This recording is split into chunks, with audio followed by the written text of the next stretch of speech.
I never believed in anything unnatural until my neighbor waved at me before. I raised my hand. I moved into the house in late October, not because it was cheap, too good was, but because it was quiet. The kind of quiet that presses against your ears at night. No traffic, no dogs, no laughter drifting through windows, just houses.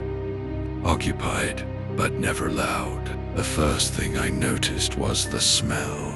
Old damp wood, wet leaves, something metallic underneath, like pennies left in rain. The neighbors were already outside. When I arrived, they stood on their porches, not talking, not moping, just watching. I told myself it was coincidence. People notice moving trucks. People are curious. Still, I waved. They waved back. All of them. At the exact same time. Encounter 1. Temerary. The first week passed without incident. Every morning, I left at 7:40. Every evening, I returned at 6:10. And every single time, my neighbors were outside, not always in the same clothes, not always in the same positions, but always doing what I was doing. If I checked my mailbox, they checked theirs. If I stretched my shoulders, they rolled theirs. If I sat on my steps, they sat. Once, as an experiment, I pretended to tie my shoe. They bent down, too. That night, I stood at my kitchen window, watching the house across the street. The lights were on. The curtains were open. The man inside stood in the middle of his living room, facing my house. Not blinking. I raised my right hand. He didn't hesitate. He raised the same hand. Not mirrored. Identical. I stopped waving after that. But didn't he stop copying? When I changed my routine, they changed theirs. When I stayed inside, their porch lights stayed on all night. I started sleeping with my bedroom door locked. Not because I thought they'd come inside, but because I felt like something was practicing. Encounter 2. And the breathing. The second incident happened at 2:17 a.m. I know the time because I was already awake. There was a sound, soft, rhythmic, ting, not from inside my room, from outside my wall.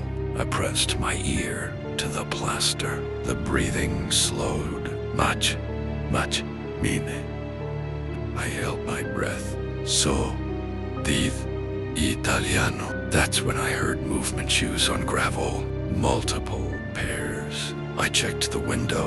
Every neighbor stood at the edge of their lawn, facing my house, breathing in unison, their chests rising, filing together.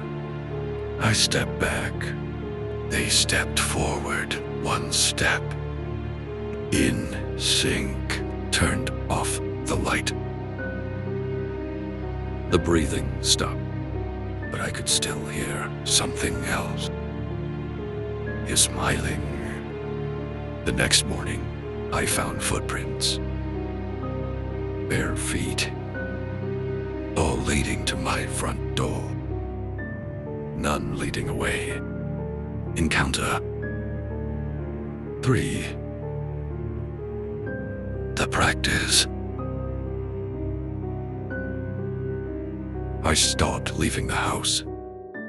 God in sick. Order. Fourth. Ignored knocks. They didn't knock often. Just once a day. Always de las 6:10 de la tarde. I never answered until the night I heard my own voice. Mistake, it said from the porch. Soft, careful. Like someone repeating a word they'd just learned. I looked through the peephole. Every neighbor stood there. Same posture. Same expression. Same smiling. They spoke together. We almost have it right. Primera, bakit Hawaii?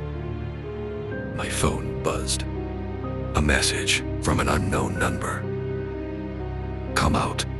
We need to try again. I locked myself in the bathroom.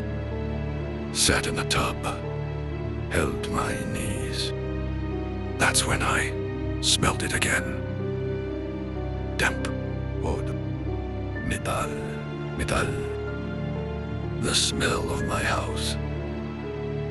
Hola. Hol. Usted. Outside the bathroom door, footsteps practiced walking. One step. Pause. The way I say it. Then my voice again. Don't be scared. It's just us. Ending. Gold. I don't know when they came inside. I only remember standing in the hallway. Watching them. Watching me. They were close now. Door closed. Their faces weren't wrong anymore. Just unfinished. The man from across the street tilted his head. Copied. My posture. Copied my fear. Then Esmil and said my name. I realized then